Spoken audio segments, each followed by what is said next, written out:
Welcome to Fratelli di Rugby Podcast, the English-speaking Italian rugby podcast. You are listening Fratelli di Rugby Podcast. Enjoy. Hello, ciao a tutti, ciao ragazzi. Mike, how are you? I'm good, thank you, mate. We are live.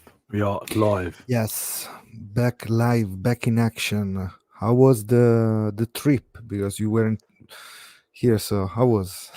Yeah. Sadly, it was the weather was stormy, and you never complain, right, when you go abroad, but there was definitely better places to go. So it was nice, and it wasn't nice. Did you find those good chips that I tell you? Those combos? No. Wow. I even this is so funny, right? Someone said to me, "No one walks in Florida, right? No one walks in Miami." And we were trying to cross the road from the hotel to get to a Denny's breakfast. Yeah, the pancake thing. And mate, we walked literally a mile one way. We walked a mile the other way, and there was nowhere to cross. And the boys were like, "Shall we just get an Uber across the street from the hotel?" Because there was literally nowhere to cross on a main road. But other than that, it's all good. great. Marcello. March. Buonasera, how are we? Buonasera. Repping the Juve top. Man. Mamma mia, that shirt today. Wow. Thought you'd like it. I prefer a flamingo pink zebra than a Juventus zebra, but still. That's why I did it. Zebra. I did it in homage to Zebra at the weekend. Nice. For context, Otto's an avid Lazio fan, aren't you? I mean, Lazio fan, right? March has popped on for the guys who are listening with a Juve top, so you can see the steam coming out of Otto's ears. Steaming. Actually, my last game at Olimpico, before the next time, there's gonna be the first game of the Six Nations, was Lazio Juventus, actually. So long time ago, when we beat Juventus 2-1 in Coppa Italia, but like ages ago. So 2003. No, something after that. I'm gonna check, but not important now. Let's speak about the other kind of ball now, because the round one, for other context, always good. But... So, good weekend, chaps. Hey, good weekend. Yeah, very good. I think the best place to start is Benetton on Friday night. Starting that order. Yes. Yeah. Oh, fancy. Benetton. So fancy. Always. I love the fanciness. Always ready for everything. By the way, how do we see like the chat as I'm talking? Is there so it should be on the side. I've actually gone full screen, so I can't see it myself. But yeah, it's just on the side. I can post it. I can post everything. So let's Otto. Let's start with you, and then March will come to you, and I'll give you my thoughts last. But gents, like, what a weekend! Lovely weekend when you don't have to worry about anything, because you just won 2 games with 2 franchise. So an happy weekend, let's say. Two different performance, but really clever. Like the result was there. Little bit more struggle in Zebre, but hey, come on! I saw good stuff from Zebre, even if the result was really tight. But good stuff coming. Good players coming too. I think there's probably merit in Zebre's win against the Dragons, in the sense that I think we probably all maybe expected Zebra to win, and if we didn't expect them to win, then we'd certainly expected them to go very close. I thought that it should be relatively straightforward given the Dragons' form this season. I mean, I think they beat Oyonnax, haven't they? And that's it this season. I know they got a couple win. They got a win. They beat Ospreys, didn't they? But generally speaking, they've not been great. So I expected Zebra to win that, and then I think Benetton the same. Went into that game expecting to win, but I guess the merit in that performance was that they went and delivered with that sort of expectation. They went away from home in Europe, winning away and putting almost 60 points on a Premiership team, albeit one that hasn't won all season, but still pretty impressive performance and some standout individual performances as well, which a lot of people are getting excited about. Yeah, I mean, Majestic. Yeah, the boy, basically the boy. You can only beat what's in front of you, though. Like that's sort of the issue. Yes, you can say about Dragons and you can say about Newcastle not being on the best run of form, but in the same vein, like no one was offering the same sort of absolution when Zebre or Benetton weren't playing, their best. People were just like, well, that's it, game over. We're just going to beat them. So, it's good that the tides have turned a little bit for Italian rugby, and like you said, there's big strides already made this season. But I think if we focus on the Benetton game, like we said at the start, like Benetton look like they evolved a little bit, and obviously I'll come to your eye, Otto, because probably a little bit more cultured / noisy than ours. But it's more like the fact that it seemed like from the week before they built on a result, it started to click even more, and we saw a little bit more about what Benetton could achieve. This is what Benetton could do when they're playing well, and if they can replicate that against top opposition, they're going to be a handful for a lot of teams, don't you think? Well, yeah, I agree with what you just said, because Mike, they were really confident. I think the defense, the way they were defending, like, you don't have to go juggle sometimes when the defense is so effective. They can push backward the attack just with good old hits, strong hits in the middle. You need to involve one player, and that was something really important during the game, because the yellow card at the beginning was like, oh, come on, it's gonna be something like last year Benetton. But the team was really strong. The individual players shine in this environment, in this moment. So what they did differently was, of course, you got back Nacho Brex.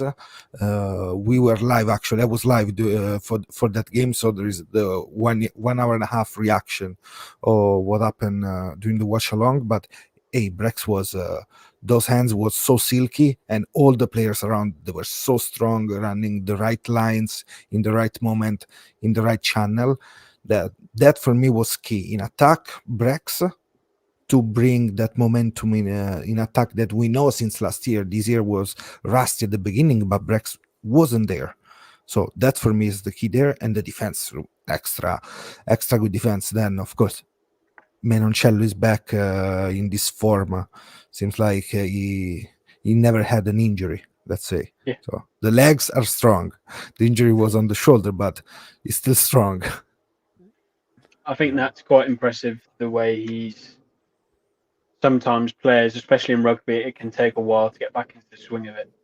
But he seems to have just come back in and almost looks like he's strengthened during his injury spell, which is quite impressive. Like physically, he looks really big, he looks really strong.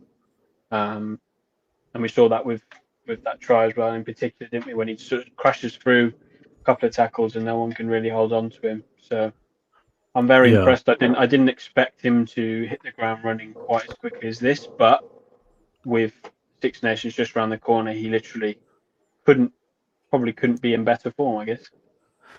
Yeah, I want to agree. Well, I just want to sort of latch onto a point that you made. How many times have we seen top Italian talent not come back the same after an injury? And I'm thinking Campagnaro, Ledry, Minozzi. Like we can make a long list, right? But it's nice to see players like Lamaro, for example, with his ACL a few years ago, and obviously Menoncello with the soldier bicep injury, whatever it was. we're starting to see a mental fortitude that maybe we've lacked in previous years, and I think that's probably got something to do with the investment from a psychological standpoint in the coaching staff and what we've seen at national team level as well. So there's some credence to the fact that they are and they have been working about it in the background, just like to try and resolve the fear of coming back to play. So we're starting to see that. Marin's another one that I can think of, like how well did he just sort of slot in? And it also goes to show how much the franchises are looking after the players before bringing them back, because we didn't have the luxury of the depth that we have and the squad that we have to rotate the players. So it looks like they're coming back when they're 100% fit, which is giving them confidence, which is quite nice as well. So really valid point with regards to that. And also the bench, guys. The bench was really strong coming in from Benetton this week. So that is something more, because Zani and Pasquali perform well in the scrum, and then Eman, and then as we tweet about the game, when you have Giuliani starting and then Izekor came in for Giuliani, bringing the same physicality, maybe even more speed, good juggling skills. It's hard for the other team, no? When you don't drop with the finishers, you keep, and maybe you raise the performance like a bomb squad kind of. So that is going well. March, what are your thoughts on Izekor? Because I know Crowley mentioned. Literally, you read my mind, Mike. Go on, mate. So Izekor was named as what did they name him as in that squad in December? They put him in brackets as a rookie player or something, didn't they? Yeah. Is that correct? Yeah. So for context, for those who haven't seen it or those who don't follow Italian rugby as avidly, there's been two camps made out of domestic players. So the players of the top 14 and the Premiership haven't or weren't able to attend, I assume, due to sort of contractual obligations. But Izekor was invited as like a debutant. So it's going to be interesting to see. I believe it's tomorrow. March, you mentioned tomorrow. The team's announced. It's going to be interesting to see if some of these players rubbed Quesada in the right way and earn their spot. But just sort of batting Izekor back to you, March. Like he's an interesting player, isn't he? Because Crowley said he is almost a complete player, but he needs to learn how to tackle. And maybe that was slightly tongue in cheek, but what we're seeing is a fantastic tackle rate. I think you mentioned it was 98% completion, right? So what are your thoughts? I'm gonna check now. I'm gonna recheck now, because Statman can't give a wrong stat, but with the help of Big Lucio, with the help of Big Lucio, because he got the stuff. Brilliant. Gonna give you in a second. I think Izekor's like, I think me and Tavio have spoken about him before, in the same mold as like a Makalu or a Cameron Waukee, in terms of he's an athlete. He's big, tall athlete who has got good hands. He's quick. He's agile. He always seems to be in the wide channels. He scores tries.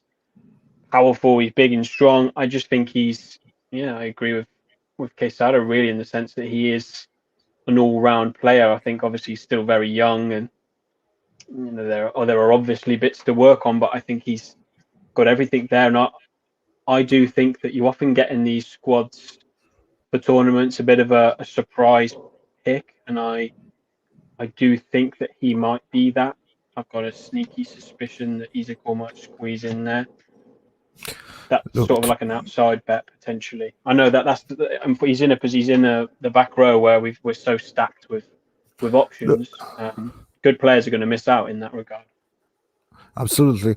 And to give the idea, let's talk about defense, because then for attack we have other things to say later about him, but Tackles is from the Italian squad, let's say the large squad called the last one.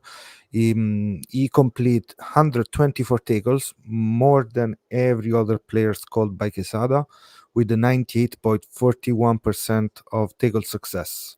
That's disgusting stuff. Wow. Yeah, it's disgusting. What a stat.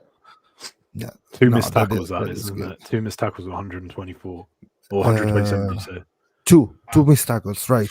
Two missed tackles. So it's You crazy. take that. You take that to the Crazy.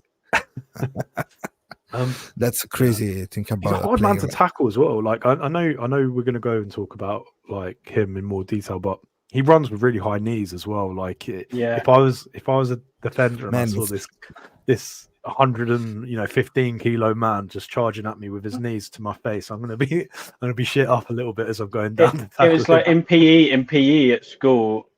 We used to have a couple of lads in my year group who ran just like that. They were really quick and they'd run with their knees almost up to their chin and they'd run straight at you. And I was the sort of bloke that just would stand out the way and go, "You just go, Chief. I'm not won this contact. I'm not going to break my nose trying to tackle you. It's just so hard to stop." Yeah. And he feels like he could just step over you if you go too low. He's so like He's like a not hurdler, dangly, really. because that's slightly negative, but long limbs, and like so agile, man. Yeah. So Benetton qualified, great. Let's see who's gonna play. Like it's a free game, it's a free training with the team almost. The game against Montpellier. What do you think, guys? that? If you were Bortolami, you were going to put a really strong team with a lot of national players, or you're gonna put time stowers, etc., etc. They can still Like the second top. chances. They can still top the pool, can't they? That's Can the they still point. top the That's the pool? only. I don't know how much emphasis he'll put on whether he wants to win the pool or not. I'm inclined to think that maybe he won't in the Challenge Cup, because you could sort of get anyone really. You want to try and avoid the teams that drop down, and that would mean you coming fourth in your pool. I think you'd play a team going down from the Champions Cup. Don't know if I'm right, but something that's Phantom got the point. Yeah, it's about the home games. Yeah, so it's the revenue that they generate from the ticket sales. If we're saying it's a full sellout crowd and they're selling at like even let's say €30, €30 a. That's. Do you know what I mean? It's a lot of revenue that they could potentially lose for not playing at home. So I think he probably will go out. And Mike, it's better to play in Monigo than going to play in Toulon. Just to say, no. Yeah. Benetton's home form is so good, isn't it? They've turned it into a bit of a fortress. Yeah, I don't want to go there. That's great. And just to give context in general of the season of Benetton in Challenge Cup, after 3 games, Benetton top the top 5 for try score 16. It's second for clean breaks 32, fifth for meters made, and then they have the 91% of line out success. They are number 3 in the list, and they score most points than everyone in the challenge with 120. So those are the easy peasy stats. And the most important thing about defense, how strong is the defense? In the top 5, 5th place for the turnovers won, 23 in 3 games. Who has the most meters individually? How would you know? Individually, I can give you most meters in general. I have to, meters made is Castre, 1,493. Benetton is 5th with 1313. So 1,313. Nice. What you do with it, though, isn't it? Yep. We learned that from the Six Nations. If you're running it from your 22, you're going to get more meters made. But you see that? You remember that? You lose every single game. Than everyone. Yeah. Then here, thinking about game changers, here there is a nice chat going between the viewers. That's funny because yes, Izagor can be a game changer, and this can be the season changer for Benetton actually. more than last year. Yeah, I think now like we're in a position where we're, as you guys will see later, just to foreshadow what's coming with the selection that we're going to be doing later live. We're in a position where we're talking a lot about selection, and we've never been in this position before. Yeah. It's always been a foregone conclusion, and I'm Normally really trying excited to about we're normally trying to find players to fill the squad, it. That's and now we're exactly true. The only thing that worries sometimes is maybe the lack of experience of the player, but not the quality. You know what I mean? Like, we know there is potential. We saw more potential in some player that seems to be mentally ready, physically ready, technically ready to compete at highest level. Yeah, I think that's a fair comment. it's just a different ball game, Six Nations, isn't it? Because when you're coming up That's true. against squads with so much experience. But I mean, we're probably in a tournament where we'll speak about it going forward, but squads are quite inexperienced and youthful. They're sort of dropping. There seems to be like a changing of the guard in quite a lot of these squads. So, chance for us to capitalise, maybe. So, guys, I have a last question for you. Hold on. And now it's time for the unsung hero of the week for Treviso. Benetton. Hansang week hero March, of you the go week first. for I knew this was Trevi. coming, and I didn't prepare. So, like, March, please go ahead with your unsung. Oh God, because you've caught me off guard as well now. Haha. Unsung hero. Hansang hero. Oh, I don't know if he's unsung. I'll go for mine. Go I on. thought Gallo had a little bit of a dip in form, and with some of the breaks that he made at the weekend, it was Gallo who made that ridiculous pick from the ruck where there was no defenders, right? And he ran like 45 The classic. yards, and he was gassing like the wingers. Like it's nice to see him hit form when we need him most, right? When we're in the Six Nations and we're probably going to be losing at least a player or two in his position. It looks like he's starting to step up at the right time for Benetton, and whether this constitutes as unsung or not, he has had a poor run of form, and he's starting to find his legs again. He's starting to find what makes him good, which is nice. Do you know what I mean? Like, that's for me. Perfect. March, go ahead. You've picked a forward, so I should pick a back, shouldn't I? I quite liked watching Albanos, actually. I feel like he doesn't always get a whole lot of credit, but when your attack's working that well, your 10's always quite vital to that. I quite enjoyed watching him do that. He'd probably be, in terms of an unsung hero, maybe who I'd pick, probably. Okay, I'm going maybe. I'm going with Zani. Nice. Federico Zani for the scrum. Yes, I think he brings experience. He retired from international rugby, so let's put Zani there in the mix because the front row worked well. So Yeah, yes, he definitely let's put him. stabilized it when he came on, didn't he? Yeah. They come with Pasquale, and yes, they was there, was on point. I'm always glad that you guys know quite a lot about the scrums because I've got no idea. Well, in your defense, I picked a guy who wasn't having the best day at set piece, but it was just what he was doing in open play. Like that for me was enough, you know? One for open play, one for the scrum. Justice for props. Yeah. And cakes for props. So let's move on Zebre, but before moving to Zebre, let's just remember our good friend, Help of Analysis. We have Lucio, but we have also the software, so please. Performance analysis in sport has never been easier. Longer Match is the right tool for coaches, analysts and athletes.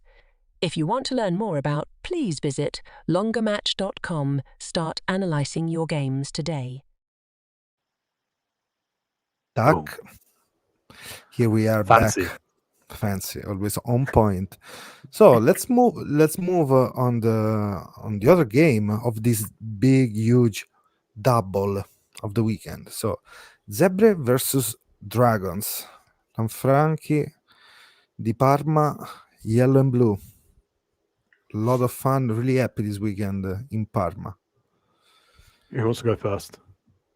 You go, Mike. Okay.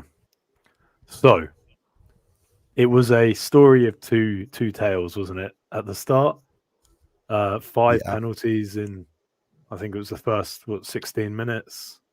4 kickable penalties. Kai Evans Sorry, 3 kicked everything. Kicked everything, right?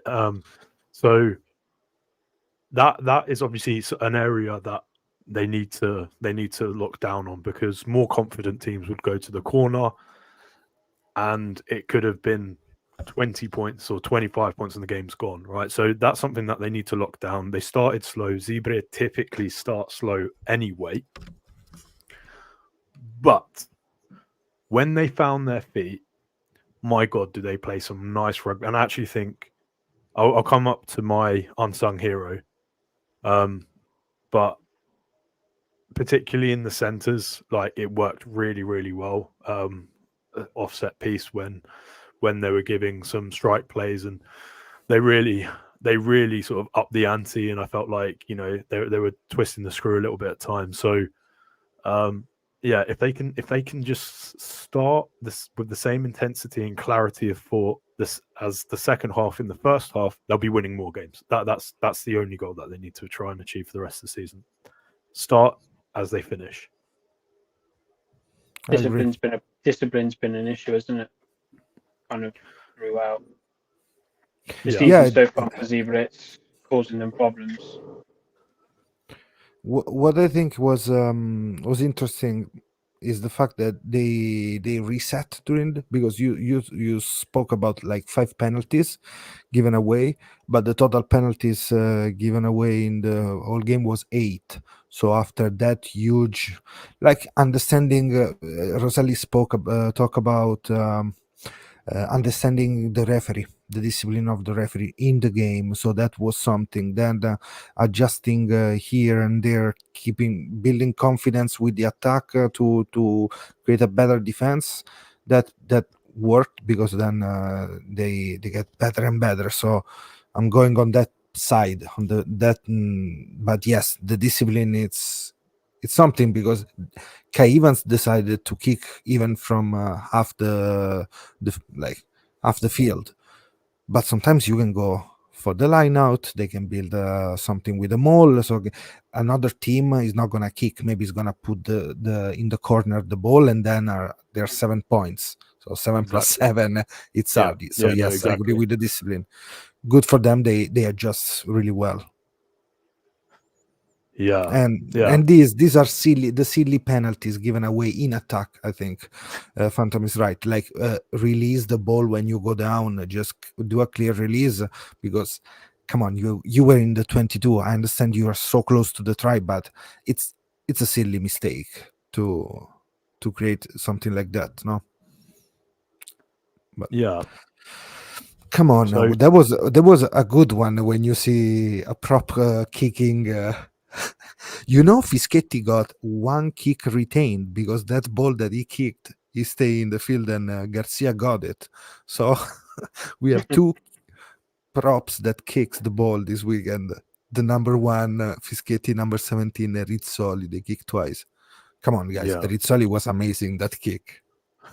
Yeah, and March, I'm going to ask you a question on it. So, like, there's some standout players. We'll go through them in a second, but there's one which I think is probably slightly closer to heart because of all of the controversy with London Irish. How good was it to see Fischetti playing like confidently at the weekend, like taking ownership, kicking balls? He was a man possessed, loading like a crazy. Couple of carries, they were brutal in attack.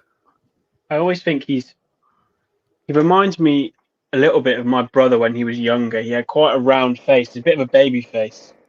And Fisco gives me that sort of baby-faced vibe, but he's like that baby-faced assassin.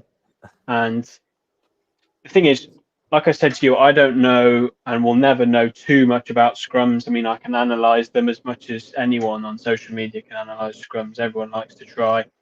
But what I look out for in the front row is mobility and pace and skills. And what else can you offer? Because nowadays the modern day hooker has to be able to do so much more than just scrummage or throw in at the line-out. And I think Pisco does that. Like, he's not, I don't think he's by any stretch of the imagination the heaviest bloke, especially in terms of props, like coming up against some of the the French props or the South African props. He's not a heavy big bloke, but he's strong and he's quick and he's good at the breakdown, and that's what you have to have. And he's a player I love watching, and I'm chuffed for him that after everything that's happened at London Irish and lots of players that have gone through similar things at Worcester and Wasps as well, that players are going on and finding their feet somewhere else and having a good time of it. So to see Pisco back in Italy and playing really well, it's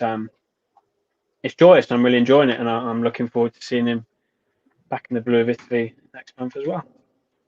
Here. He carried with so much venom, man. Mamma mia. No, I'm thinking about, like, it seems like how you say, oh my god, like l'erede, Mike, in English. What's that, sorry? L'erede. How you say l'erede? The guy that came, like, the air, like, Rizzoli seems like to be built in that way. Like, it seems like a mini Fischetti in some ways. The hair of Fischetti. The hair of Fisco, is that what we're saying? Yeah, like? yes, the hair of Fisco seems like. But if you think, hopefully Fischetti is gonna stay at Zebre, if we look at that as a Zebre fan, on the Italian side fan, we can be happy for him to stay at Zebre if Zebre gonna keep building, and if not, maybe he's gonna leave. Who knows? But he has 1 year contract with Zebre, so that is something that we have to think about. I'm sure some calls arrived already to his agent because he's playing, as Marcello is saying, 6 defenders beaten this season so far. For a prop, it's something. He always absorbs a lot of players with those dancing feet. So yeah, good he does, stuff. He does that better than any. Like I'll hang my hat on this. He does that better than any prop, where he does a shimmy pre-contact footwork. Yeah, after contact, his footwork's sensational. Yeah. But yeah, I agree with you. I think as a Zebre fan, it'd be nice to see him stay. I think actually, last game was, particularly between sort of the 50 to, I think he came off 50 matches minutes from memory, mate. He was exceptional. He took minutes out of their legs. He knew they were coming off. He was coming off, and he carried with venom. He pushed everything. Everything. He left everything on the pitch. And when you see a player like that play like that as a young player, right, you're like, oh, that's what I need to do. He is inspiring. Yeah, he is. Absolutely. He is. And so even if we're taking out all of the individual contribution that he, Zebre would lose if he went away, it's the fact that we had someone literally, leave their heart out on the pitch to try and win the game, and the almost like the group contribution that would be lost as well. So yeah, let's hope Rizzoli, obviously he's a talented boy, but and he needs to work on it up here if he wants to be successful. No hitting the almost slapping the player like he did after the great kick. That was on the Trula-ish style, the Trula stuff that we know that every time. Like against what happened against Sharks? No, what was against Stormers? I think he had like a same attitude against a player when they were losing. But crazy. In English, we call them a shithouse. We and you know how much I love those players, but it's all good about like having a bit of a go and having a bit of see about it and a bit like going. Was it Bruno last Six Nations when he was sin-binned in 2 games running, wasn't he? I think was it last Six Nations, might have been the one before, but he's a similar mold of one of those players that's still not bothers me, but I love it at the same time. But you have to there's a time and a place for it, isn't it? Yeah. We've got to talk about the other baby-faced assassin, Simone Jesi, who more tries. Can we ignore him? Can he be ignored anymore? I know we're going to talk about our in-form Italian side, but if there is an in-form Italian side, then he's the number 11. It's hard to ignore him. So after this nice streaming, you can go watch the performance on my channel because it's already out. Simone Jesi versus Dragons. But yo, that was a game. Like, he didn't got so many playing passes, let's say, but it was on point. Even a turnover. The turnover on his only issue on an high ball, because he didn't catch that ball. He catch all the other high ball, because that is the issue. No, we spoke about he's gonna be good in the aerial game. Okay, he was good, but from a mistake, he got even better with that. The turnover was amazing there. Really amazing. That obviously we talk about it at length about, and then March, actually, this is probably, where you can come in and correct me, because it's more your sort of position growing up as well. But for me to have like a test molded winger or fullback, Jesi is wiry. He does everything beautifully. Like, he backs himself on the outside, he backs himself on the inside. My one question mark was in the air, and obviously a lot of the questions were answered last game. However, like, the ball he dropped, he wasn't under too much pressure, right? And in Test rugby, they're constantly under pressure. Like, I look at Stewart, and I'm like, imagine what we could do with a Stewart, right? Imagine what Italy could do with a Stewart. And March, do you think he's someone who we could potentially have at wing, or what are your thoughts on him? Well, yeah, I think when you talk about having like a Stewart, I'm not saying he's as good as Stewart, but like, for me, Padovani's in that similar mold, in that he's really tall, he's confident, he's a bit more of a bigger presence. And I think for Jesi, the problem is that in the air, you have to be physically confident, because when you're up there, you're vulnerable. And when you come back down on deck, when you've caught that ball, you're vulnerable again. That is when you're arguably at your most vulnerable point physically in a game of rugby, is when you're coming down from a catch with your ribs exposed and you're just there for anyone to take you. So I think that all sort of comes into his, not issue, because lots of small wingers go on and have fantastic careers, Shane Williams, for example. But Jesi's obviously very slight. He's not a huge presence. He's not a physical presence. And that is something to work on, because when you're going up in the air, the best players are the ones that are physically strong. They're confident in their physical ability. And I think that's the only question mark over him. And like you said, when you're in a Six Nations game and someone like Jalibert is putting the ball up into the corner and you've got thousands around you, going nuts, that's when it counts. And you can't, in international rugby, have a player that is susceptible under the high ball. You can't have it. And someone that might not be able to offer what he can in an attacking sense, you take that, because it's a trade-off, and you bring someone in that has maybe not quite got the attacking presence, but is more sort of solid under the high ball and defensively. So, but it's just a time will tell with him, and time will tell. Yeah. I was saying, Otto, what are your thoughts, man?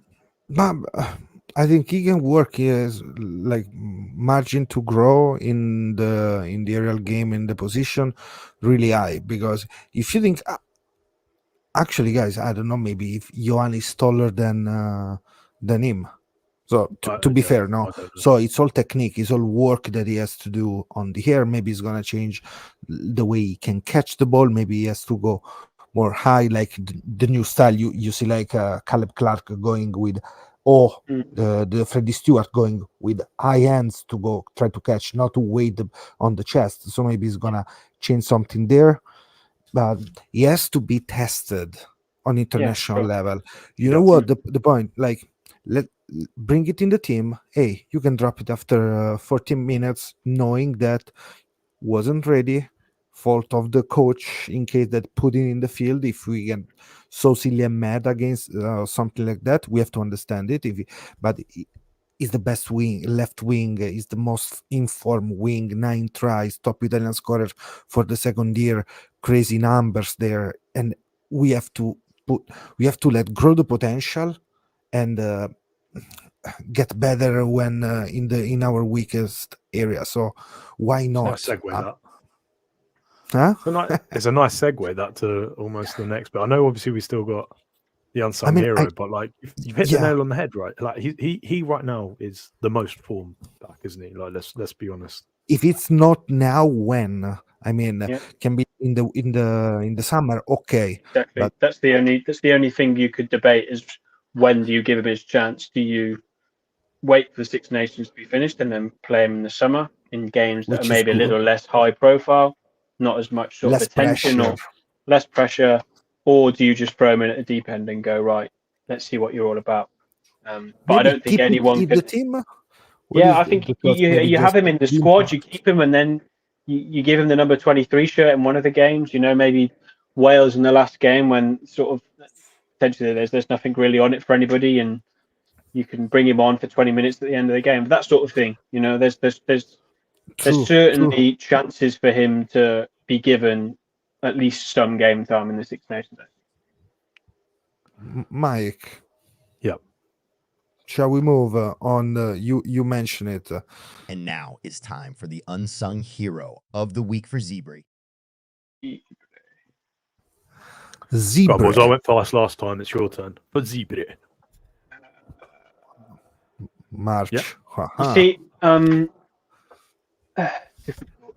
and guys, let us know in the chat because I see some viewers. So, guys, please comment who was your unsung hero of the week for Zebre. Go ahead, March. I can't help but I don't know if he's unsung particularly, but I love watching Giacomo Ferrari play. He's a menace.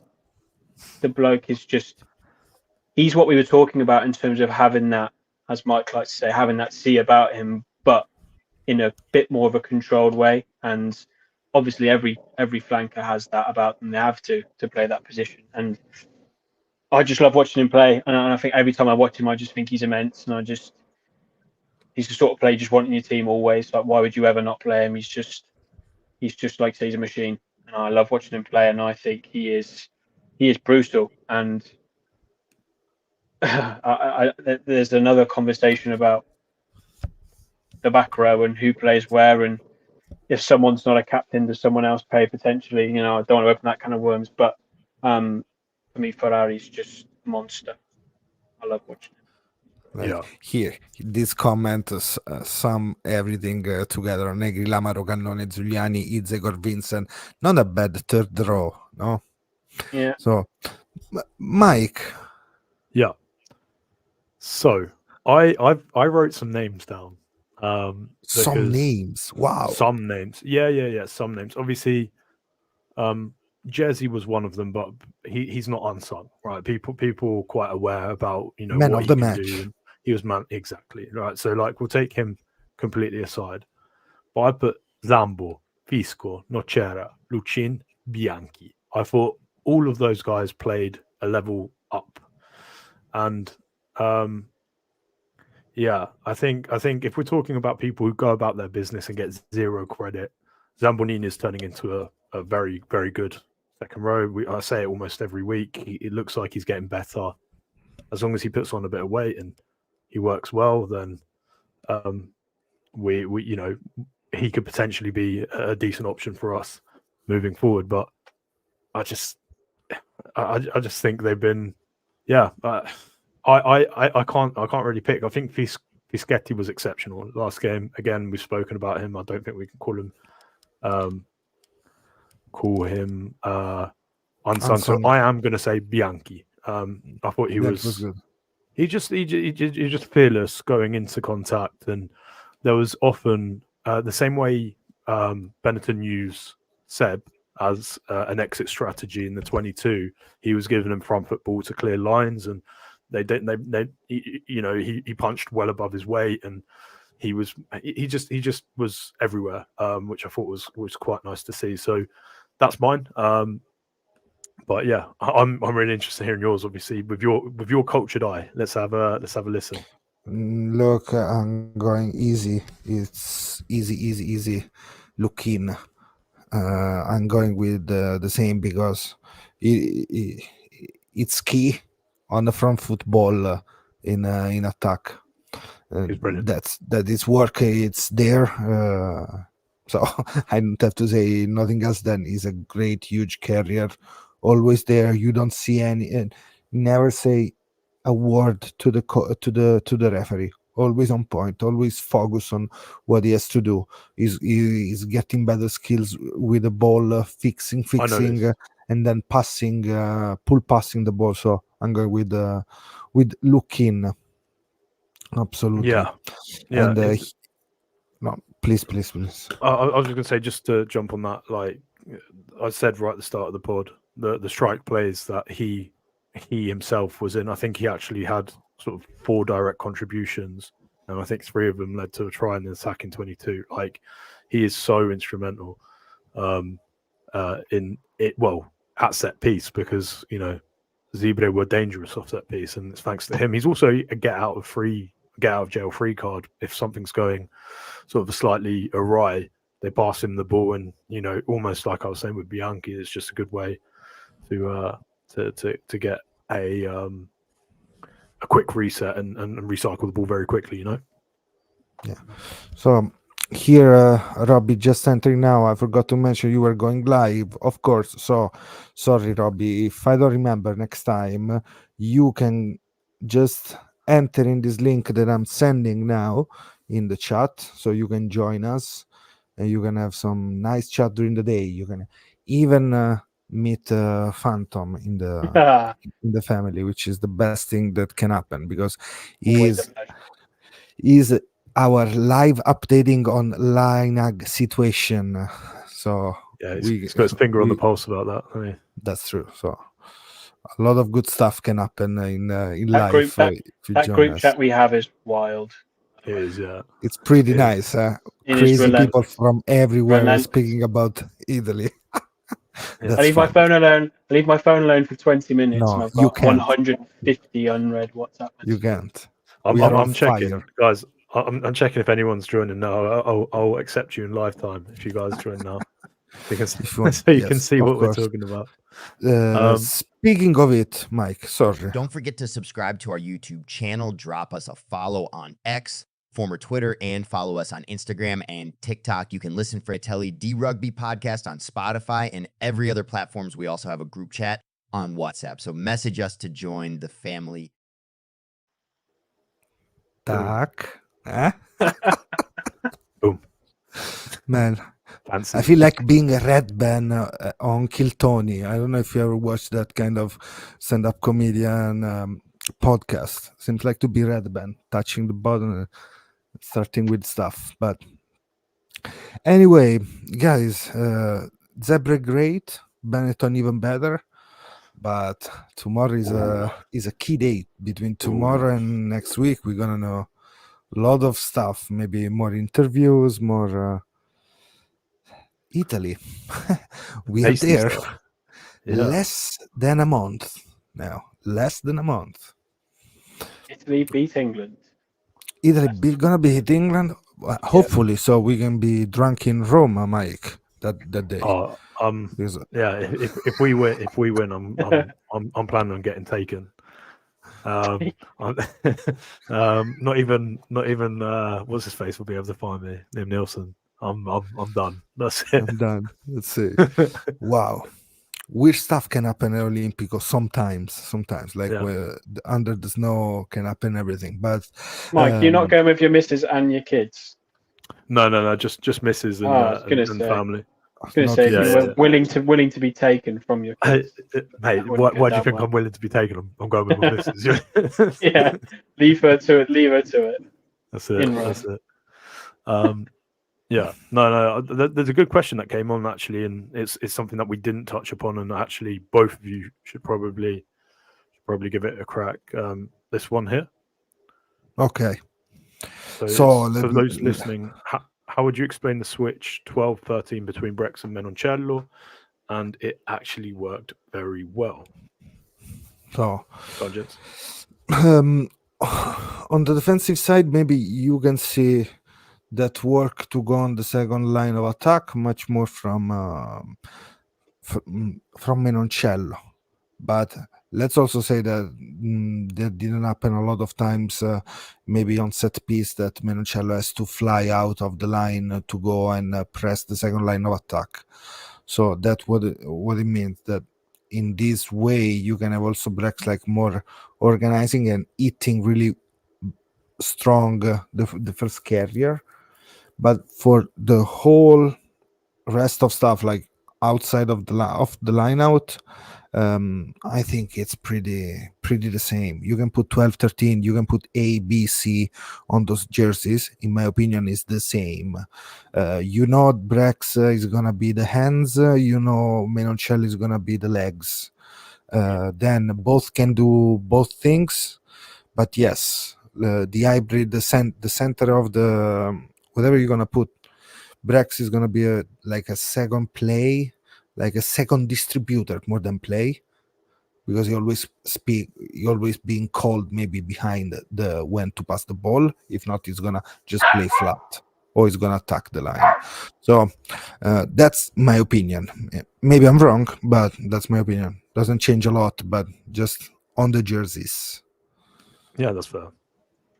Yeah, I don't think it matters in today's game what numbers on the back. Potentially, you can just mix and match, can't you? Just depending on what you want to do. Set piece, you can switch it up. Been something that's been done for quite a while from a lot of teams. I don't really have any issue with where they play, as long as they're both there. I don't really mind. Yeah, I think I trying to answer this, yes, but why they just did now?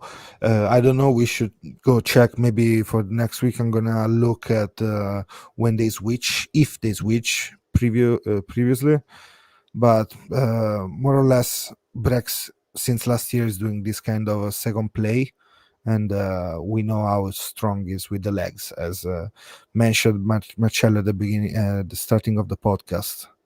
So. Yeah, Good stuff coming from that. Probably is the best center pair now. And Mike and March, 12-13, Brex Menoncello, or Menoncello Brex. I always used to think it would be Brex at 12 and Menoncello at 13, just because Menoncello on the outside shoulder.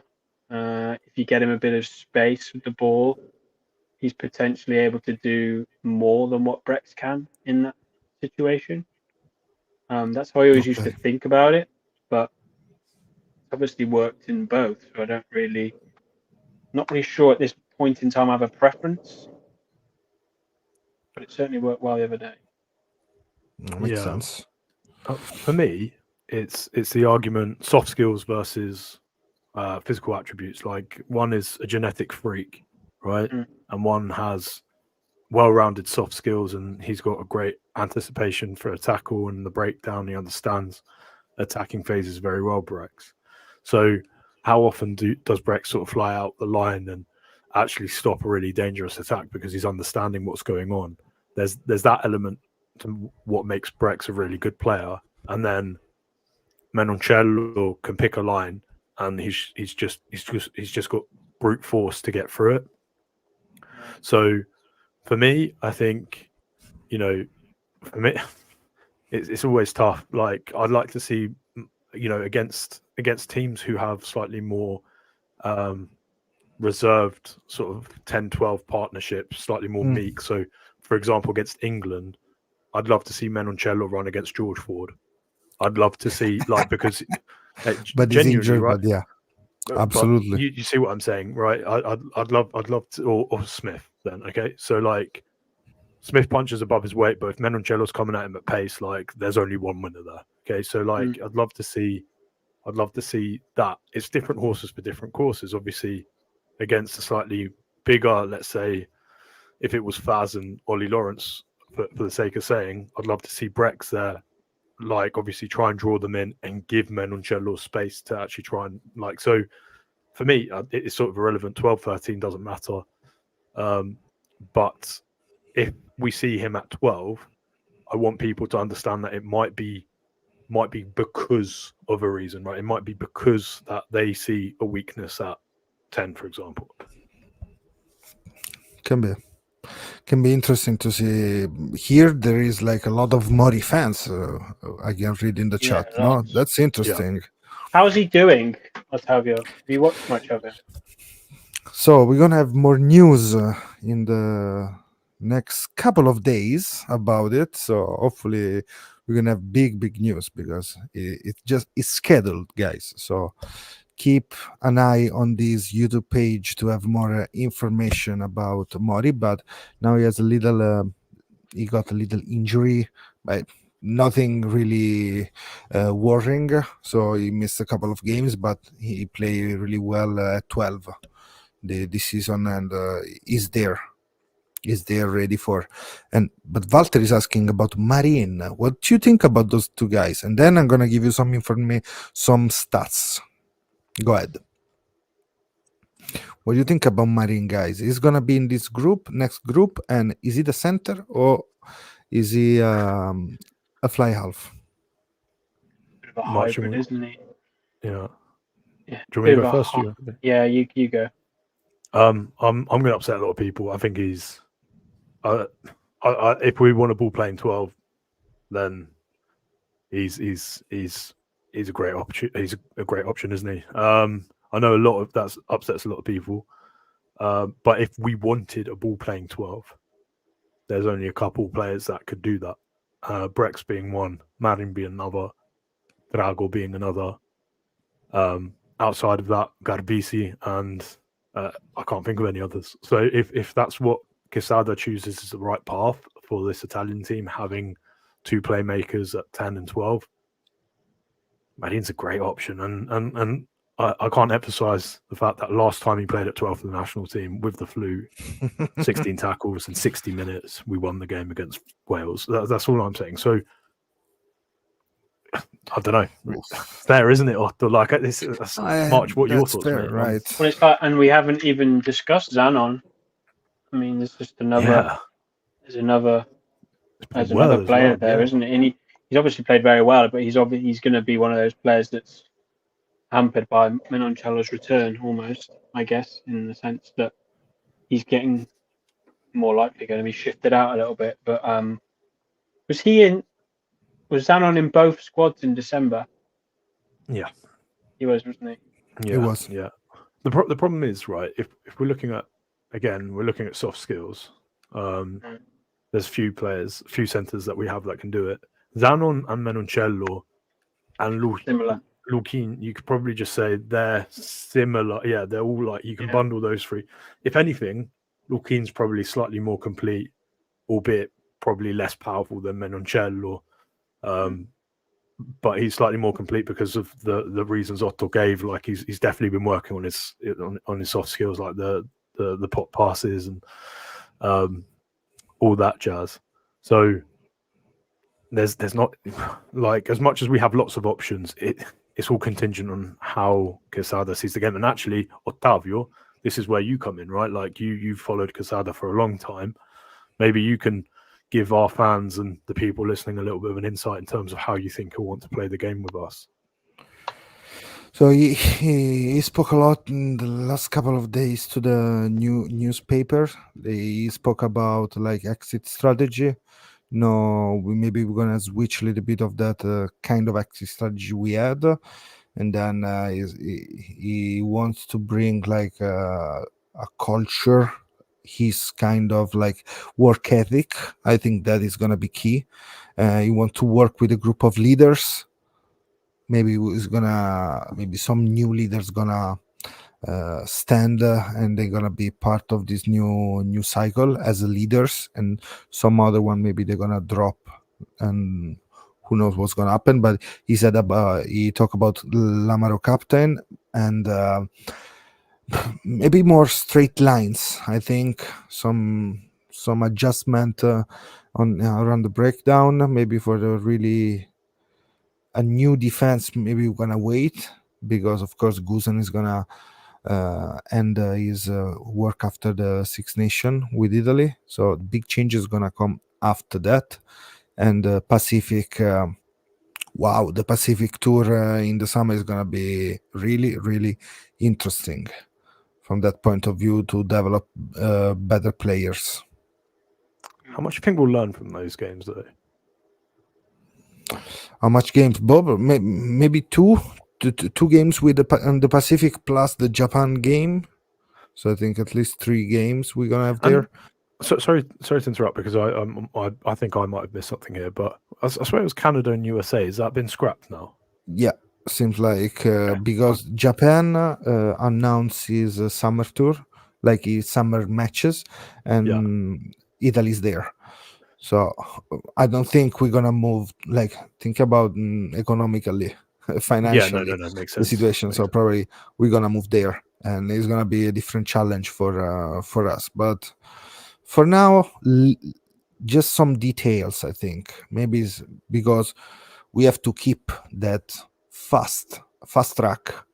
Has to be there. The light quicken ball that we want to attack. More box kick, Mike, March. I think that is gonna be the classic. Enter Stephen Barney, right? Enter Stephen Barney. Well, that's his strength. That's his Man, strength. Like 11 kicks retained this season. Is the guy that kick box more of our 9, and the team that retained more, Gloucester, 11 times. So something mean. March, something means. I've got a question for you, right? So hypothetically speaking, right, we've got the Pacific, we've got the Japan games in the summer. Do you think like the federation should be pushing for Italy A to go to Canada, to go to USA? Because it seems like if those are open fixtures, it just seems like a bit of a waste, doesn't it? Like not to send some players. Well, yeah, I mean, if there's doubt over them and whether our first team will go there, then we should try and fulfill those fixtures with the A team. You know, we've done it. The A team thing has worked, I think, quite well. I think the emerging Italy as well. It'd be good, wouldn't it? I mean, we want to see. You don't often get the chance to give lots of players international experience against international quality. I know USA and Canada aren't sort of top of the range, but it's still. I mean, if we were taking an A side over there to face those teams, that's brilliant experience for like some of those young boys that would be involved in those squads. So it would mean that more players are getting game time in against international quality. So yeah, I don't know why we can't still fulfill those and take some players over there to fulfill those fixtures. Yeah. So yes, there he is. Yes. So, gents, obviously, I think we've got a couple of bits to talk about still. We've got our live 15, and then obviously, I think Lupo, who just came on, and he sent me his 33-man squad, and Richard just sent us his 33-man squad, and I think we're probably going to find ourselves somewhere in between the two. So, Otto, take us away, my friend. Yeah, just last 2 things, because we ask on Instagram who are the 2 best like meters per carries in of the Italian team. Yes, meter per carries, and the answer is Menoncello. With guys, he didn't play for a long time, but these are like 9.44 meters per carry. And Mr. Jesse, he played the whole season, let's say 8.02 meters per carry. So those 2 are the best meter per carry player of the national team at the moment. With Capozzo, with Pagerello, with Ioane, with Bruno, with all the wings, everybody. Like, so the foreigners, let's say the Italians abroad, and the last called by Quesada. So no Linag, sorry, no Linag in this that spot. Phantom's gonna have a heart attack. What are you saying? Yeah, love it. But yes, we have all the rest of the things ready for our dear Phantom. So guys, closing this, of course, we work really well. Actually, we work well, but I have to say thank you again to Lucio for the big work he put on. So I'm gonna just put this here for everybody, because we're gonna officially announce the opening of the Fratelli di Rugby Six Nations Selector. I'm gonna text it right now in the chat, so everybody can take a look to it. Well, this is gonna be the selector. What does it mean? That you can, first of all, subscribe to the channel. First of all, then open this link that I just sent, and you have just to log in. You have to log in with your Twitter account or with your email. Open your email and click on that link, so you have full access to this beauty that I'm gonna show you in a second. Here we go, squad selector. Here we go. 1, 2, 3, out. Magia. Here we Fancy. go. This is really fancy. Yeah, love it. Whoa, but I'm gonna man. put it even bigger if it's possible. Let's say, yeah, this is the last team, because with Italian rugby brothers that we had last week, we spoke about all this. So this was the team we did together with him. You can see here, you can save your squad, because you can save the squad, and then we are really happy to to see what is the selection of the fans, because we send it in our chat the same, and this is what the people for now is thinking. So we have a big Jesse at 11, we have Alan at 15, we have Capozzo at 14, we have a 12 Menoncello Brex 13. This was me.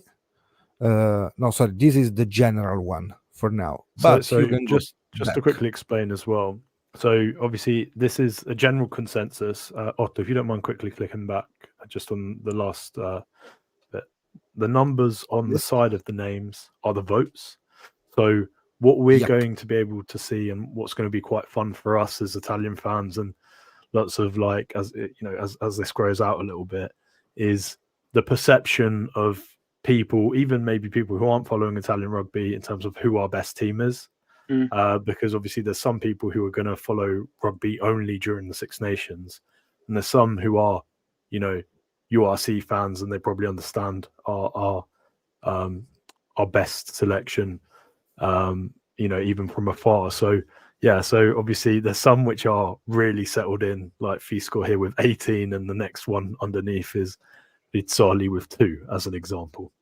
Yeah, let me just explain, because we're gonna create our team now based on form, guys. So I want to just to remember, and this of course works on every phone, so it's not only from laptop. So I was just to say, look, we have Favretto, Iachizzi, Lamb, Zambonin, Nicolo Cannone, everybody here, but you can pick 3 players, your first, your second, and your third selection. But be careful, because the first choice, like the starter, you're gonna get 3 points. Your second choice is gonna get 2 points. Your last choice, let's say the one that watched the game far away from the field, is gonna get 1 point. What does it mean? That if you pick, for example, let's do an example, okay? If I put Garbisi at 10, okay, here now, for example, guys, you can let's put Garbisi at 10, okay? Here in this case, I can put like a second choice, maybe Marine and maybe Montemauri. You cannot see Alan, because I picked Alan as a 15, okay? So if you pick a player once, you cannot put it in other position, neither in like a second or third choice. That's why it's easier, let's say, with the first 8 player with the forwards than the backfield, because you have so many players that can play different position. So just be careful of that. Save your squad, and of course, send us a screenshot, tag us on Instagram, everywhere. Send it on our WhatsApp chat, so we can post it and we can see how each one of us think is the best team. Yeah. That's it. And now I'm gonna just finish to empty everything. We put May, for example. It's in the group already. Let's take off Brex, and let's start discussing, guys. You can start. I'm gonna just cleaning a little bit more. Here, I'm You guys done. can start at the front row. Shall we start from number 1? I should Can I start with just you. ask you, Riccioni, he's not fit, is he? No, he's going to miss the whole Six Nations, I think. He missed the whole thing. Look, he put a story today because people was asking multiple times about when he's coming back. He put just clessidra, I don't know, the sand that turn. How you call it in English? Oh yeah, the glass, hourglass. Okay, what? Hourglass. The hourglass. Yeah. So the sand is what you're talking about, yeah? No, the one with the sand in it. Yeah, hourglass. Yeah. Okay, hourglass. Look, that's cool. Yeah. Okay, with that. So who knows? Who knows? Let's see if it's counting. But guys, please enjoy this. Italian, did you say? Sorry. Clessidra. Clessidra. Nice. Sounds better in Italian, doesn't it? Hourglass. Everything sounds better in Italian. Like everything. Even pipistrello sounds better in Italian. Bad. Come on, man. not when COVID's about, it doesn't. Right. But, so, number 1, Mike. I go straight with Fischetti first choice. But second choice, it's Spagnolo. And third choice, Rizzoli. On form, those 3 are the better. Maybe even Spagnolo probably a little bit really close to Fischetti at the moment, because there's not much between them at all. Yeah. So there's I go straight with this. Yeah. Fischetti, Spagnolo, Rizzoli, guys. If you asked me before the weekend just gone, Spagnolo would have been in front. Yeah, but Fischetti helped them win that game, and that goes to show how important he is as a player. So yeah, I think that's fair. Are we also doing this with the vision of this team to play England or not? Or is this purely on form? On form. Let's say today on form. We're going to go closer to, but for today on form, I hope everybody's going to pick their best the best 15 to play against England. That is the thing. But today is on form, Fischetti, Spagnolo, Rizzoli. On the other side, we put even Riccioni here, but he's going to start Ceccarelli, Zilocchi, or Nocera. Mike. I've got to be honest here, boys. I haven't seen Ceccarelli play too much this season. Lovely. He's playing really well, I think. Better than last year, in my opinion. Better than last year. In which case, if he's better than last year, he starts, right? If Ferrari and Riccioni aren't injured, well, they're injured. We haven't seen them play. Yeah. So I'm going on your opinion here. So Ceccarelli, Zilocchi, and for now, let's put guys. Let's put Nocera. I don't think he's gonna be picked. Maybe Pasquali, maybe Pitinari, Oasa for now. So, wow, probably we're gonna go with those 3 for the Six Nations at the moment. Just a quick shout out for Nocera. Yep. Nocera's got he's got stopping power. He's got full metal jacket when he goes into the tackles, and he's just killing men. He's absolutely killing men when he goes into the tackle. I know you mentioned it last season. For those of you guys who followed us for a long time, Otto always talks about how Nocera just stops people dead. But if you watch back at the weekend, I was keeping a close eye on him. He was melting people. It's great, right? He plays 7 games this year. He missed 5 tackles, but he has a 88% now. But he can do a lot better. He got 2 turnovers won for now. Yeah. So some good stuff coming back after another injury, sadly. So those 3 are the guys. Hookers. The blonde Lucchesi. Has to be. right? Yeah. March. Of Yeah, course, you agree? guys. It has to be. It has to be. Yeah.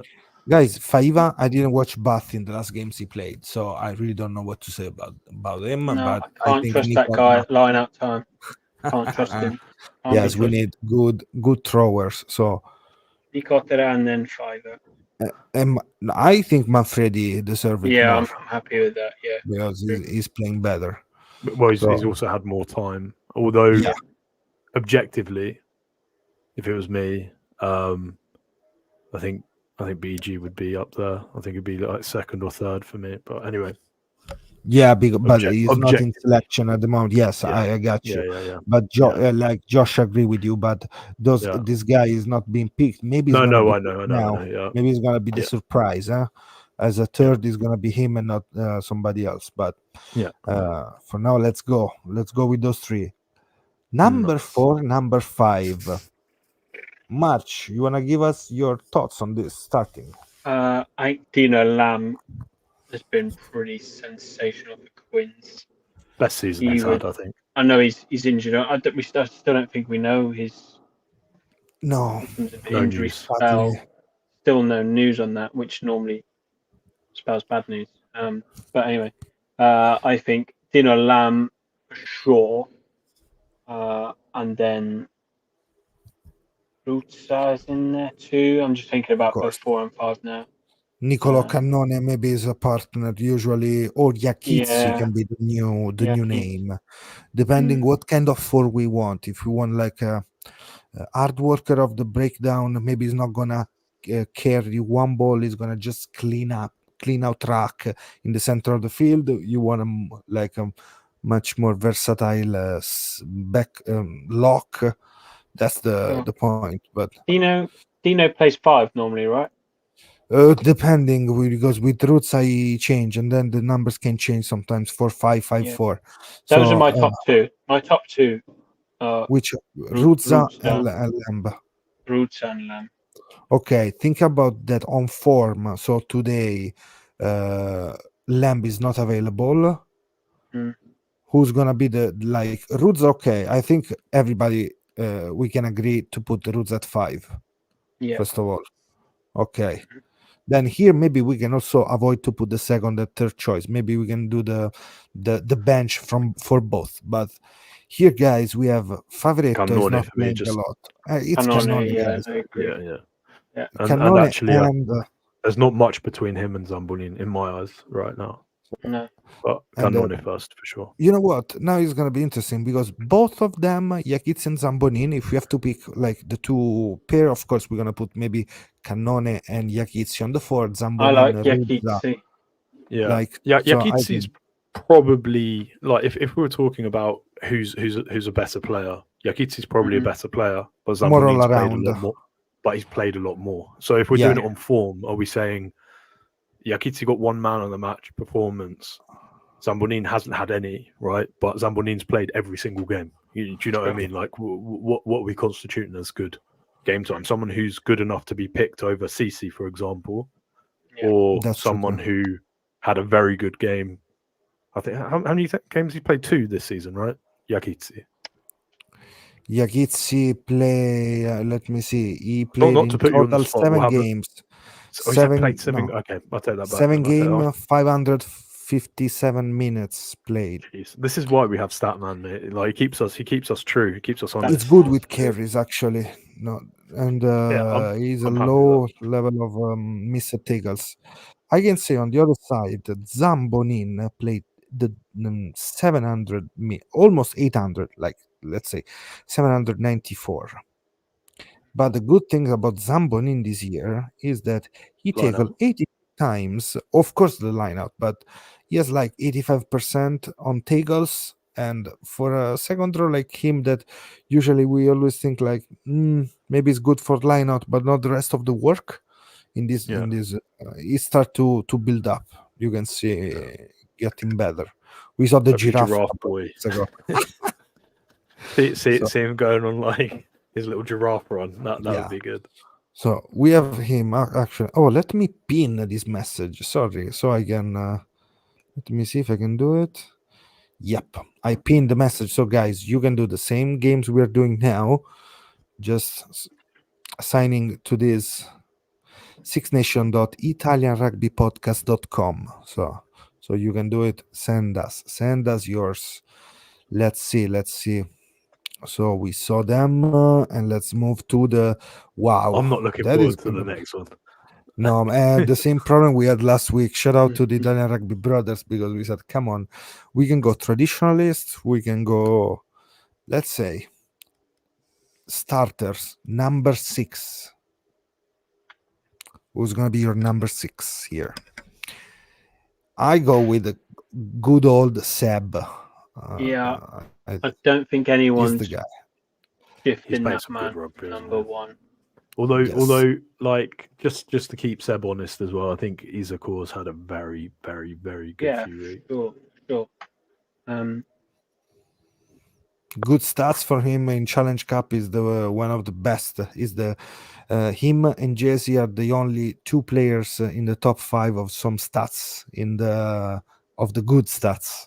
No, like carries, tackles, and stuff. So defenders beaten, tries. So big Seb Negri should start at number 6. There he is. Look at these guys here. Look at these 2 guys here. Shiny, Bella Gioventù, the good old young fellas. So, and then we have, of course, Itzegor. But okay, number 6, we know. Let's do the first, the starting. Number 8, guys, Lorenzo Cannone. Minus the blunder at the end of the last game, it has to be Vincent for me. Like, just because he scored. Vincent he scores on shape. Yeah, because he played on and Cannone did not. So yes. Also, also Saved by the Bell. Let's put that there. Let's table it. Vincent. Rossi boy, you did actually, sorry guys, I forgot we were doing in this 4. So if I have to be fair, it's Vincent 8, 7 Zuliani, and 6 one between Ferrari and Itzegor, guys. One of them. Are we saying as of because on of form? played, because it's on form. Yes. Yeah. So on form, those 3. Oh, so we're saying this week then. Okay, cool. This week. Yeah. Okay. In which case, it's easy, isn't it? If we're doing it for this week. This week, yes. So I'm sorry, Seb. Seb played, but if we put Seb played. So never mind. Leave him there, Seb. But here, guys, the number 7 is it's Zuliani. Yeah, with Itzegor from the bench, like that was the game actually. Yeah, nice. Yeah, and on the other side, we can put Jack Ferrari. And then I suppose also if we're doing it on this week, we could take probably young Ross out. Yeah, for the last thing, but he played. He only came off the bench, didn't he? Yes, but who else played in our number 8? Alafi, Favretto, and Lorenzo Cannone. Okay, let's put it there in general. Let's put it there. Our fast and loose. That's what we do, guys. Number 9. Hey, on form, this guy from the bench change Gloucester. Varney played very well. You mean change Gloucester? You mean Gloucester won a game? Yes. 2 games unbeaten in Champions Cup. Be careful. Watch your mouth, Mike. Watch your mouth. Come on form, we were good this week. You're running it suffering back. like crazy. Mamma mia. Title race. That was really bad this week. No, that's fine. I'm happy with that. I didn't see NPR. I didn't see him either. Man, Pajero I heard good things. Can't comment. No. Yeah, he knows that feeling, Josh. Yes. Yeah. So Martin Pajero, and then guys, Garbisi. Yeah. Better than Pajero, I think. Yeah, I was gonna say Garbisi didn't do too much wrong, to be honest. Minus that ball he fizzed and then he threw his arms up as if it was other people's. But other than that, he's pretty good. Yeah, happy with that. Let's move forward. Number 10 this week. Montemauri or Garbisi this week? Ha! That's fun, yeah, because we're doing the based on form of the week. Was I think better Mauri Garbisi for me. or Montemauri, Montemauri? I think, just don't know. about. If it's on Both this week, showed The- some issue from the booth, from the Yeah. team. Yeah. Sorry. But Yeah. I think Montemauri is good. Montemauri, I think he had, like, if we look at try assists, I think he had one direct try assist, and then he had one which was link play to a try assist. So he was the pass just before try assist. So he had 2 try involvements. And I think that do you know what I mean? Like, he fixed a player to make space for another player. I think that's why he's just in front for me. Guys, Montemauri Garbisi, easy peasy. Yeah. For this week. Yeah. Then, guys, probably we're not gonna have some, like, let's see. So 12-13, we have only to decide because both were great. We said Ansanghi Lukin, but guys, Brex Menoncello this week was the pair. We can skip past this one quite quick. Yeah. Okay. So Brex first, I'm gonna put nobody else because Lukin is not in the team. In general, last call. Oh, because he didn't get selected. Yeah, you're right. He must do soon though. Let's see. And now, guys, number 11. I don't have to tell you, right? Easy. Right? Picks himself. Yeah, he picks himself. Okay. Picks himself. And Monty, even if he didn't play really well this week, but he played better than somebody else, I think. So 15. The number 15 of the week. That's the point. You see, some players are not playing. Like this week, you have to pick only one player, which is Lorenzo Pani. Yay! The boy has made it. The boy. Capozzo wasn't there. And guys, I'm gonna just take Ioane out from second choice. He played 14, didn't he? Yeah. He played 14. So 2 words about Bruno's game. 2 words. Come on for me, in my opinion. 2 words. Come on for me. Come on, as in come on positive, or come on as in negative. Come on, frustrating. Come on, frustrating this way. Yeah, inconsistent. It's him in a nutshell, isn't it? I like him when he's on it, but he's not always. Well, he's not frequently on it, is he? I just think he's caught out a little bit at times. People know he likes to run. People know that he likes to run upright, and people know that he likes to offload. So he gets choked tackled so often. Like, people expect it. Just been caught out a little bit, like they've done good analysis on him. People No, right. Guys, I was literally pissed for the try, for that situation with the kick behind there, because there is an advantage. You don't have to put your hand like you're not coordinated when you jump up there. You have just to wait and push the player out of the field or tackle him. You don't have to go try to anticipate in that situation where there is already come on. I agree. That's it. So I'm gonna put Ioane at the moment at 14, like we saw him this week. Okay, this is the team at the moment. Based on form, we have this. Wow, Jesse, Pani, Ioane. Crazy guys. Brex Menoncello, Varni, Montemauri. We love that. I mean, like, obviously, if we're saying best team, as in like we're picking a team to play England, it's different, yeah. But in terms of who played, based on this, that's it. That's all we can pick, really. That's some deep issues behind your words, I think, because that's what we can pick, because not all our players play every time. In some areas we are busy, there is traffic. In other areas there is like too much parking lot. So no, I agree with you. And gents, I know obviously we're coming up to an hour and a half on we're gonna so I know we probably need to wrap up. There's obviously going to be the announcement tomorrow. I'd like to ask you guys quickly, just if you had the choice of a couple of ringers, couple of surprise players to include in a 33-man squad, who would you pick? Let's say one each. Go on, Otto. One crazy name. Yeah, just one Italian player that's played really well, like, and you'd love to see like included in the 33-man squad. Man, you know what? I want to see. I'm going on the Mori train. Nice. I should have said Linag, but I'm gonna say Mori. For context, he's let's the core. He's a core. Yeah. Mori for me. And give context, Mike, of the situation with Linag. This is like a So just a bit of context for everyone.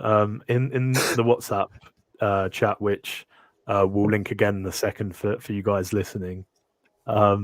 There's a Phantom who's a pod favorite, like one of the pod family, and he is almost obsessed to the fact that Liner will play for Italy. Like he feels it in his bones. And there's sort of an ongoing debate about whether he'd make it into the team first and foremost, and secondly, if there are other players to sort of include. And Ottavio obviously saying Mori is just like a dagger to his heart, so he's gonna feel slightly hard done by that. But you know, it is what it is. Guys, a live update Wednesday.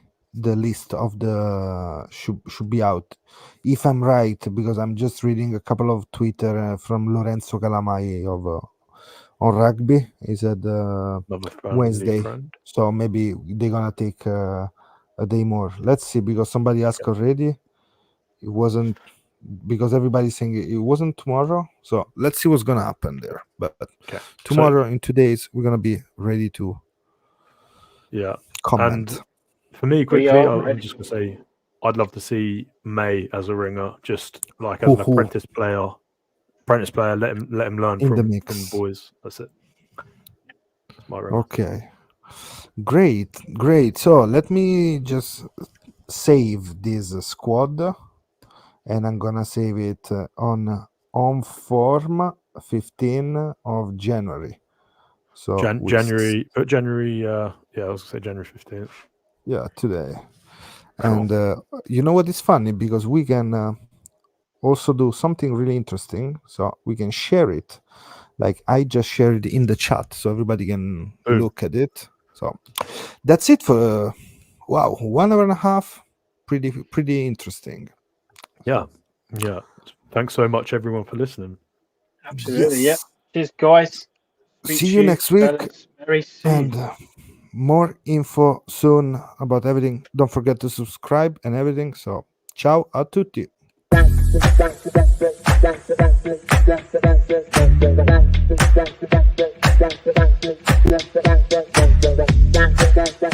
Don't forget to subscribe to our YouTube channel. Drop us a follow on X, former